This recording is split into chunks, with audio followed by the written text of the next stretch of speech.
Hello friends, welcome back to my channel ഐക്ലോട്ട്. ഇപ്പോൾ ഞാനുള്ളത് തൃശ്ശൂർ അന്തോണീസ് പുണ്യാളുടെ പള്ളിയായ ലത്തീൻ പള്ളിയിലാണ്.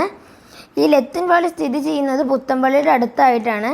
ഈ ലത്തീൻ പള്ളി ക്രിസ്മസിൻ്റെ ഡെക്കറേഷന് ഭയങ്കര ഫേമസ് ആണ്.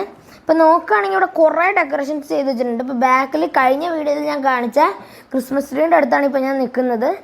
ഇനി നമുക്ക് ഇവിടുന്ന് കാണാൻ കുറേ സംഭവങ്ങളുണ്ട്. കാണാൻ എന്തൊക്കെയുണ്ടെന്ന് ഞാൻ പറഞ്ഞുതരാം. പിന്നെ ക്രിസ്മസ് ട്രീ, പിന്നെ പുൽക്കൂട്, പിന്നെ ഒരു മഞ്ഞ് പോലത്തെ ഒരു സ്ഥലം, പിന്നെ ആൾക്കാർക്ക് നടന്ന് കാണാനും ഇവിടെ ഒരു സാധനം ഉണ്ടാക്കി വെച്ചിട്ടുണ്ട്. അപ്പോൾ നമുക്ക് ആദ്യം ആ നടന്ന് കാണാനുള്ള സ്ഥലത്തേക്ക് പോയിട്ട് കണ്ടിട്ട് വരാം. നമ്മൾ അങ്ങോട്ടാണ് കയറിക്കൊണ്ടിരിക്കുന്നത്. ഇവിടെ നിറച്ച് തിരക്കാണ്, അതുകൊണ്ട് കയറാൻ കുറച്ച് പാട് വിട്ടു. ഇവിടെ ഒരു ഗുഹ പോലെയാണ് ഉണ്ടാക്കി വെച്ചിരിക്കുന്നത്. ഈ ഗുഹയുടെ എങ്ങനെ ഉണ്ടാക്കിയിരിക്കുന്നത് വെച്ചിട്ടുണ്ടെങ്കിൽ ആദ്യം ഒരു ബേസ് ഉണ്ടാക്കിയിട്ട് ഉള്ളിൽ ഷീറ്റ് അടിച്ച് പുറത്ത് വേറെ എന്തൊക്കെയോ മെറ്റീരിയൽസ് വെച്ച് കവർ ചെയ്തിരിക്കുകയാണ്. ഇവിടെ ഈ ഷീറ്റുകളുടെ ബാക്കിലായിട്ട് സ്പീക്കേഴ്സ് വെച്ചിട്ട് സൗണ്ട് കൊടുക്കുകയാണ്. പിന്നെ ഇവിടെ കുറേ വവ്വാലുകളുടെ ബൊമ്മേനെയും തൂക്കിയിട്ടിട്ടുണ്ട്. ഈ വവ്വാലുകളുടെ ബൊമ്മേനെ കാണാൻ നല്ല ഭംഗിയുണ്ട്. പിന്നെ നമുക്ക് ഇതിനകത്ത് പോകുമ്പോൾ ഇവിടെ ഒരു ബ്ലൂ കളർ ലൈറ്റാണ് കൊടുക്കുന്നത്. പിന്നെ ഇവിടെ കുറേ വള്ളികൾ ഞാന്ന് കിടക്കണ പോലെ ഉണ്ടാക്കിയിരിക്കുന്നത്. വള്ളികളുടെ മുകളിലും കുറേ ഈ വവ്വാലുകളുടെ ബൊമ്മേനെ വെച്ചിട്ടാണ് ഇവരെ ഡെക്കറേറ്റ് ചെയ്ത് വെച്ചിരിക്കുന്നത്. പിന്നെ ഇതിനകത്ത് ബ്ലൂ ലൈറ്റ് കൊടുക്കാൻ കാരണം എന്ന് വെച്ചിട്ടുണ്ടെങ്കിൽ ബ്ലൂ ലൈറ്റ് ആകുമ്പോൾ ഒരു ഡാർക്ക് ഫീലും കിട്ടും, പിന്നെ കാണാനും പറ്റും. പിന്നെ ഈ ബ്ലൂവിനിടയിൽ കൂടെ കുറേ യെല്ലോ ലൈറ്റ്സ് ഒക്കെ കൊടുത്തിട്ടാണ് ഡെക്കറേറ്റ് ചെയ്തിരിക്കുന്നത്. ഇപ്പം നമ്മളിവിടെ നടന്ന് കണ്ടുകൊണ്ടിരിക്കുകയാണ്. നടക്കാൻ കുറേയുണ്ട്. അപ്പോൾ ഇത് ശരിക്കും ഇവിടെ ഒരു പാടം പോലെ ഉണ്ടായിരുന്നു. ആ സ്ഥലത്താണ് ഇങ്ങനെ ഡെക്കറേറ്റ് ചെയ്തത്, ഇങ്ങനെ നടക്കാനുള്ള സ്ഥലമാക്കി മാറ്റുന്നത്. ഇതിൻ്റെ എൻഡ് ഒരു ആരാധിക്കാനൊരു സ്ഥലമുണ്ട്, അവിടെയാണ് ഇതിൻ്റെ എൻഡ്.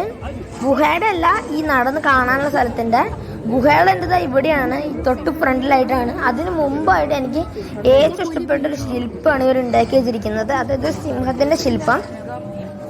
അപ്പോൾ ഇതൊക്കെ ഒരു ഫോറസ്റ്റ് പോലെ തോന്നിക്കാനായിട്ട് കുറേ വള്ളികൾ വെച്ചിട്ടുണ്ട്. ഈ വള്ളികൾ ഗുഹയ്ക്കകത്തുള്ളത് ഡ്യൂപ്ലിക്കേറ്റ് വള്ളികളാണ്. അതായത് ഒരു ഫൈബർ പോലത്തെ മെറ്റീരിയലിൻ്റെ മുകളിൽ ഒരു കോട്ടൺ പോലത്തെ മെറ്റീരിയൽ ചുറ്റിയിട്ടാണ് ഇത് ഉണ്ടാക്കിയിരിക്കുന്നത്. പക്ഷേ ഇതിൻ്റെ പുറത്തുള്ള വള്ളികൾ അവർ കുറച്ച് ദിവസമായിട്ട് വളർത്തിയിട്ട് ഞാത്തി വെച്ചിരിക്കുന്നതാണ്. അപ്പം നമ്മൾ ഗുഹയുടെ പുറത്തേക്ക് കിടന്നു. ഇതിന് കാണാനുള്ള ഒരു ജുറാസിക് പാർക്ക് പോലത്തെ സ്ഥലമാണ്. കുറേ ഡൈനോസേഴ്സിനെയും പിന്നെ വേറെ ടൈപ്പ് ആനിമൽസിനെയും വെച്ചിട്ടാണ് ഇവിടെ ഡെക്കറേറ്റ് ചെയ്തിരിക്കുന്നത്. വരുമ്പോൾ തന്നെ ഗുഹയിൽ പുറത്ത് വരുമ്പോൾ തന്നെ ഒരു ഡൈനോസറിനെ വെച്ചിട്ടുണ്ട്. പിന്നെ ഇവിടെ കാങ്കരു ഉണ്ടാക്കി വെച്ചിട്ടുണ്ട്.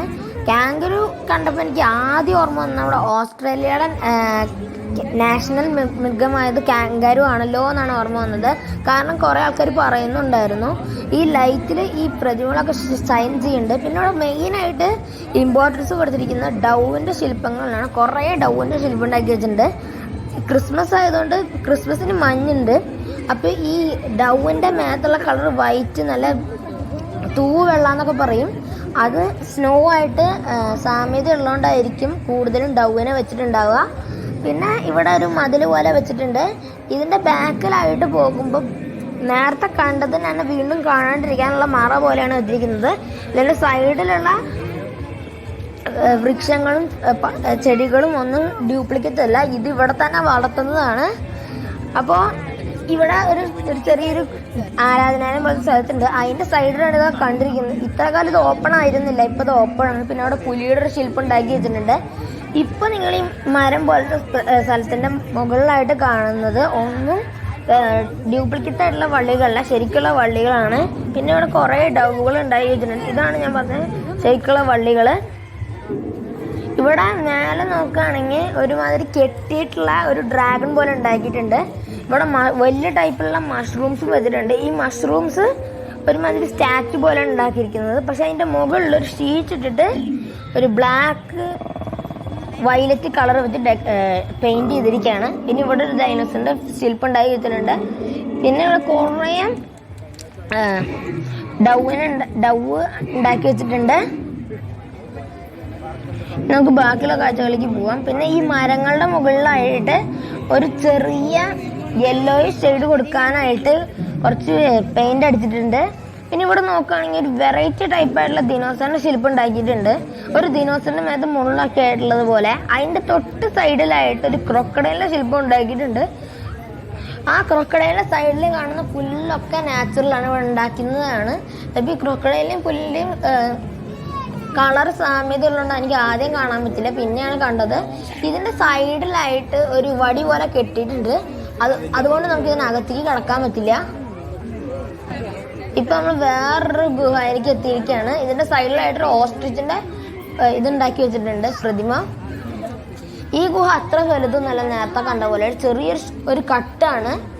ഈ കട്ടിൽ കൂടെ നമ്മൾ നേരെ എത്തുന്നത് വേറൊരു സ്റ്റെപ്പ് പോലത്തെ സ്ഥലത്താണ്. ഈ ഗുഹകൾ മെയിനായിട്ട് ഉണ്ടാക്കുന്ന ഒരു ഡാർക്ക് ഫീൽ കൊണ്ടുവരാനാണ്.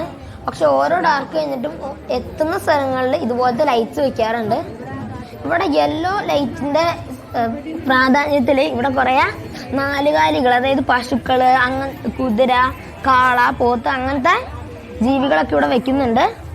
ഇതൊക്കെ കാണാൻ നല്ല ഭംഗിയായിട്ടുണ്ട്. പിന്നെ ഈ വൈക്കോൽ ഇവർ തന്നെ ഇടുന്നതാണ്. പിന്നെ ഇവിടെ ഒരു വെറൈറ്റി ടൈപ്പായിട്ടുള്ള ഡൈനോസർ, മാത്ത് മുള്ളൊക്കെ ആയിട്ടുള്ള ടൈപ്പ് ഡൈനോസറിൻ്റെയും ശില്പം വെച്ചിട്ടുണ്ട്. ഇവിടെ ലോങ് നെക്കുള്ള ദിനോസറിനെ ഞാൻ കണ്ടു. ഈ ദിനോസറിന്റെ കാര്യങ്ങളൊക്കെ മാക്സിമം ഒരു വയലറ്റ് ബ്ലൂ കളറിലുള്ള ലൈറ്റാണ് വെക്കുന്നത്. ഇവിടെ നേരത്തെ പറഞ്ഞ പോലെ സൈഡിലേക്ക് കിടക്കാണ്ടിരിക്കാനുള്ള വടി പോലത്തെ സാധനം വെച്ചിട്ട് മേലേക്ക് ഒരു പാലുണ്ടാക്കിയിട്ടുണ്ട്.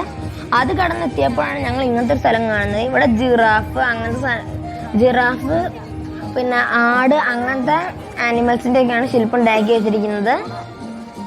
പിന്നെ എനിക്ക് ഏറ്റവും ഇഷ്ടപ്പെട്ട ഭാഗത്താണ് ഇപ്പം ഞാൻ ഉള്ളത്.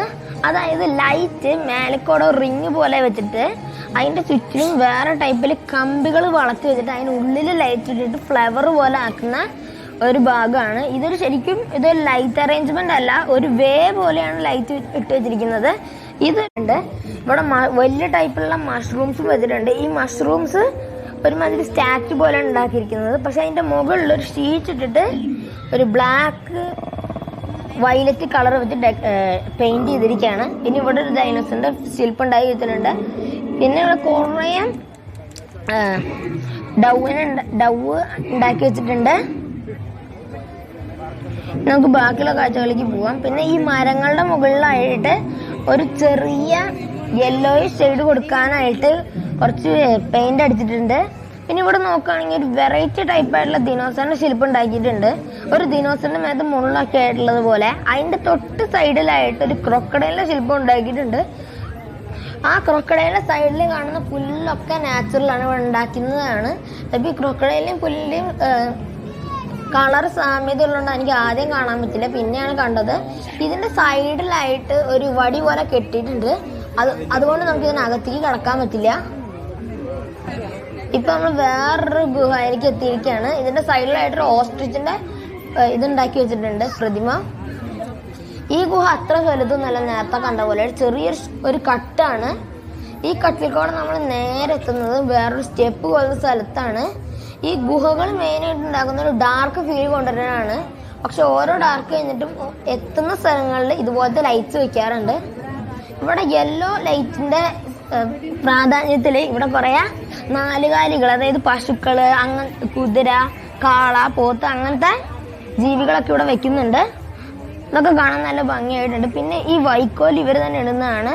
പിന്നെ ഇവിടെ ഒരു വെറൈറ്റി ടൈപ്പായിട്ടുള്ള ഡൈനോസർ, മാത്ത് മുള്ളൊക്കെ ആയിട്ടുള്ള ടൈപ്പ് ഡൈനോസറിൻ്റെയും ശില്പം വെച്ചിട്ടുണ്ട്. ഇവിടെ ലോങ് നെക്കുള്ള ദിനോസറിനെ ഞാൻ കണ്ടു. ഈ ദിനോസറിന്റെ കാര്യങ്ങളൊക്കെ മാക്സിമം ഒരു വയലറ്റ് ബ്ലൂ കളറിലുള്ള ലൈറ്റാണ് വെക്കുന്നത്. ഇവിടെ നേരത്തെ പറഞ്ഞ പോലെ സൈഡിലേക്ക് കിടക്കാണ്ടിരിക്കാനുള്ള വടി പോലത്തെ സാധനം വെച്ചിട്ട് മേലേക്ക് ഒരു പാലുണ്ടാക്കിയിട്ടുണ്ട്. അത് കടന്നെത്തിയപ്പോഴാണ് ഞങ്ങൾ ഇങ്ങനത്തെ ഒരു സ്ഥലം കാണുന്നത്. ഇവിടെ ജിറാഫ് പിന്നെ ആട് അങ്ങനത്തെ ആനിമൽസിന്റെ ഒക്കെയാണ് ശില്പം ഉണ്ടാക്കി വെച്ചിരിക്കുന്നത്. പിന്നെ എനിക്ക് ഏറ്റവും ഇഷ്ടപ്പെട്ട ഭാഗത്താണ് ഇപ്പൊ ഞാൻ ഉള്ളത്.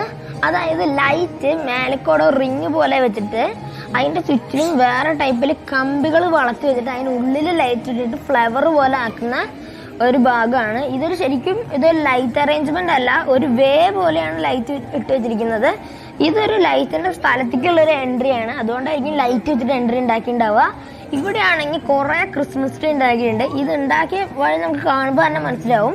അതായത് 3-4 കമ്പികൾ കോണ് പോലെ വെച്ചിട്ട് അതിന്റെ മുകളിൽ കൂടെ ലൈറ്റ് ചുറ്റിട്ടാണ് ഉണ്ടാക്കിയിരിക്കുന്നത്. പിന്നെ 2-3 ക്രിസ്മസ് ട്രീകളെ ഒരുമിച്ച് വരുന്ന ഭാഗത്തായിട്ട് മാനുകളുടെ മറ്റേ റെയിൻഡിയേഴ്സ് ഉണ്ട്. ആ റെയിൻഡിയേഴ്സിന്റെ പോലെ ലൈറ്റ് വെച്ചിട്ട് ഡെക്കറേറ്റ് ചെയ്തിരിക്കുകയാണ്. പിന്നെ ഇവിടെ ജിറാഫ് പോലെ ലൈറ്റ് ഉണ്ടാക്കി വെച്ചിട്ടുണ്ട്. ഇവിടെ നോക്കുകയാണെങ്കിൽ ഒരു മഞ്ഞ് പോലെ ഫീൽ കൊണ്ടുവരാനായിട്ട് ഒരു നിലത്ത് കുറെ ഷീറ്റ് അടിച്ചിട്ട് അതിന്റെ മുകളിൽ കൂടെ പഞ്ഞി ഇട്ടിട്ട് മഞ്ഞ് പോലെ ആക്കിയിട്ടുണ്ട്. ഈ മഞ്ഞുള്ള ഭാഗത്ത് എന്തായാലും പെങ്കിൻസ് ഉണ്ടാവില്ല, അതുകൊണ്ട് ഇവിടെ പെങ്കിൻസിനെയും കുറെ സ്റ്റാച്യൂസ് വെച്ചിട്ടുണ്ട്. പെങ്കിൻസ് മാത്രമല്ല, ഇവിടെ വേറെ ടൈപ്പ് ഇതുണ്ടാക്കി വെച്ചിട്ടുണ്ട്. ഒരു നീളത്തിലുള്ള വടി പോലത്തെ സെറ്റപ്പിന്റെ സൈഡിലായിട്ട് കമ്പുകൾ പിടിപ്പിച്ച് അതിന്റെ മുകളിൽ പഞ്ഞി വെച്ചിട്ട് ഈ തണുപ്പുള്ള ഭാഗങ്ങളിലത്തെ ട്രീസ് പോലെ ആക്കിയിരിക്കുകയാണ്. അതുകൊണ്ട് തന്നെ അതിൽ ഇലയൊന്നും ഇല്ലാത്ത പോലെയാണ് നമ്മൾ ഇതിൽ വെച്ചിരിക്കുന്നത്. ഇവിടെ പോളാർ ബിയേഴ്സും ഉണ്ട്, നിങ്ങൾക്ക് നോക്കിയാൽ കാണാൻ പറ്റും. അവിടെ ഒരു പോളാർ ബിയർ ഉണ്ട്. നമ്മൾ ഇവിടുന്ന് നോക്കുമ്പോൾ ബാക്കിലുള്ള ആ നമ്മൾ വന്ന ലൈറ്റിന്റെ സ്ഥലത്തേക്ക് വന്ന വേ നമുക്ക് കാണാൻ പറ്റും. ഇപ്പൊ ഇത് കാണാൻ കുറെ ഉണ്ട്. അപ്പൊ നമ്മൾ സൈഡിലേക്ക് നീങ്ങി പൊക്കോണ്ടിരിക്കുകയാണ്. ഇവിടെ കുറെ പെങ്കിൻസിന്റെ സ്റ്റാച്യൂസ് വെച്ചിട്ടുണ്ട്. ഇപ്പൊ നിങ്ങൾക്ക് സൈഡിൽ നോക്കുകയാണെങ്കിൽ കാണാൻ പറ്റും. നേരത്തെ ഞാൻ പറഞ്ഞ പോളാർ ബിയർ ആണിത്. പിന്നെ ഇവിടെ ഇത് കുറച്ച് ഹൈറ്റ് ആയിട്ടാണ് വെച്ചിരിക്കുന്നത്. അപ്പൊ ബാക്കിലും മഞ്ഞ് തോന്നിക്കാൻ വേണ്ടി ഇങ്ങനെ ഹൈറ്റ് ആയിട്ട് വെച്ചിരിക്കുന്നത്. അതിന്റെ ബാക്കിലാണ് നമ്മളെ ലൈറ്റിന്റെ ഭാഗം. അപ്പോൾ ഈ മഞ്ഞിന്റെ മുകളിലായിട്ട് ഒരു സാന്താക്ലോസിന്റെ രൂപം വെച്ചിട്ട് ആ സാന്താക്ലോസിന്റെ റെയിൻഡിയേഴ്സ് പോലെ ഫ്രണ്ടിലാക്കിയിരിക്കുകയാണ്. ഈ റെയിൻഡിയേഴ്സിന്റെ കാലിൽ മഞ്ഞ് മൂടുന്നുണ്ടെന്ന് കാണിക്കാനായിട്ട് ഇവിടെ റെയിൻഡിയേഴ്സിന്റെ ചില കാലിലൊക്കെ പഞ്ഞുകൾ ഒട്ടിച്ച് വെച്ചിട്ട് ആണ് വെച്ചിരിക്കുന്നത്. ഇതിന്റെ 2-3 കാല് മാത്രമേ ആയിരിക്കും ഈ മഞ്ഞായിട്ട് ഉറപ്പിച്ചിട്ടുണ്ടാവുക. ബാക്കി എല്ലാ കാലും ഇങ്ങനെ ഫ്രണ്ടിലേക്ക് ഇങ്ങനെ പായുന്ന പോലെയാണ് വെച്ചിരിക്കുന്നത്. പിന്നെ ബാക്കിലുള്ള കയറും ഈ മാനുകൾക്ക് സപ്പോർട്ടായിട്ട് കൊടുക്കും നേരെ നിൽക്കാനായിട്ട്. ഇനിയാണ് നമ്മുടെ പുൽക്കൂട് പോലത്തെ ഭാഗത്തേക്ക് പോകുന്നത്. ഇവിടെ സൈഡിൽ പുൽക്കൂടുണ്ട്. ആ പുൽക്കൂട് പ്രമാണിച്ച് കുറച്ച് വലിയ ശില്പങ്ങളായിട്ട് ഒട്ടകവും പിന്നെ 3 രാജാക്കന്മാരുടെ ശില്പമാണ് ഉണ്ടാക്കിയിരിക്കുന്നത്. ഇത് നമ്മൾ പോകുന്നത് ഒരു അല്ലെങ്കിലും ക്രിസ്മസ് അല്ലെങ്കിലും ഭയങ്കര തിരക്കുള്ള ഒരു ആരാധനാലയം പോലത്തെ ഒരു സ്ഥലം ഉണ്ടായിരുന്നു ഈ പള്ളിയിലെ. ആ ഭാഗത്തേക്കാണ് നമ്മൾ പോകുന്നത്. ഇവിടെ നോക്കുകയാണെങ്കിൽ കുറേ സ്റ്റാർസ് വെച്ചിട്ടുണ്ട്, പിന്നെ ലൈറ്റ്സ് വെച്ച് ഡെക്കറേറ്റ് ചെയ്തിരിക്കുകയാണ്. ഇവിടെ ഭയങ്കര തിരക്കാണ്, കാരണം ഇവിടെ മെഴുകുതിരി കത്തിച്ച് അന്തോണീസ് പുണ്യാളനോട് പ്രാർത്ഥിക്കാനായിട്ട് ഒരു സെറ്റപ്പ് ഉണ്ടാക്കിയിട്ടുണ്ട്. ഇവിടെ മേലക്കോടെ ഷീറ്റ് ഇട്ടുകൊണ്ട് തന്നെ മേലെ ഫുള്ള് സ്റ്റാർസ് ആണ്. ഈ സ്റ്റാർസ് ഉള്ള ഈ ഷീറ്റ് അടിച്ച ഭാഗത്തിന്റെ സൈഡിലായിട്ടാണ് നമ്മുടെ പള്ളി വരുന്നത്. ഇനി നമ്മൾ ഇവിടുന്ന് കിടന്ന് പോകുമ്പോൾ ഒരു ലൈറ്റ് ഇട്ട 2 പാതകൾ കാണാൻ പറ്റും. ഒരു പാതകളിലേക്കൂടെ പോയാൽ അന്തോണീസ് പുണ്യാളന്റെ വലിയൊരു പ്രതിമയും പിന്നെ സൈഡിലുള്ള അന്തോണീസ് പുണ്യാളന്റെ അത്ഭുതങ്ങളും നമുക്ക് വായിക്കാൻ പറ്റും. പക്ഷെ സൈഡിൽ കൂടെ പോയിട്ടുണ്ടെങ്കിൽ നമുക്ക് വായിക്കാനും പറ്റും, കാണാനാണ് കൂടുതൽ പ്രാധാന്യം അവിടെ. ഇവിടെ നോക്കുകയാണെങ്കിൽ നമ്മൾ സൈഡിൽ കൂടെ വരുമ്പോൾ കുറേ ക്യാബിൻ പോലത്തെ ഒരു സെറ്റപ്പിൽ കുറേ ശില്പങ്ങളൊക്കെ വെച്ചിട്ടുണ്ട്. അതിന് താഴെയായിട്ട് മലയാളത്തിൽ എഴുതിയിട്ടുമുണ്ട്. ഇതെന്താ എഴുതിയിരിക്കുന്നതെന്ന് വെച്ചിട്ടുണ്ടെങ്കിൽ അന്തോണീസ് പുണ്യാളൻ ചെയ്ത ഓരോ അത്ഭുതങ്ങളുടെ സ്റ്റാച്ചു ആണ് വെച്ചിരിക്കുന്നത്. അപ്പോൾ ആ സ്റ്റാച്ചു എന്താണ് കാണിക്കുന്നത് എന്നാണ് അതിന് താഴെ എഴുതി വെച്ചിരിക്കുന്നത്. ഇത് വായിച്ചു പോകാൻ നല്ല രസമുണ്ടായിരുന്നു. അത് മാത്രമല്ല ഇതിൻ്റെ സൈഡിലായിട്ട് കുറേ തീ പോലത്തെ ലൈറ്റ്സും വെച്ചിട്ടുണ്ട്. പിന്നെ അവിടെ നിങ്ങൾ ഫ്രണ്ടിൽ നോക്കുകയാണെങ്കിൽ കാണാൻ പറ്റും ഒരു ഗാനമേള പോലത്തെ ഒരു സ്ഥലമുണ്ട്. അവിടെ പാട്ടും പ്രോഗ്രാമും ഉണ്ട്. ഇത്രയുള്ള നമ്മുടെ വീഡിയോ. അപ്പോൾ നമുക്ക് വീഡിയോ അതിൻ്റെ വീഡിയോ ഇഷ്ടമായി ലൈക്ക് ചെയ്യുക, ഷെയർ ചെയ്യുക, സബ്സ്ക്രൈബ് ചെയ്യുക. പുതിയൊരു വീഡിയോ കാണും വരെ എല്ലാവർക്കും ഗുഡ് ബൈ.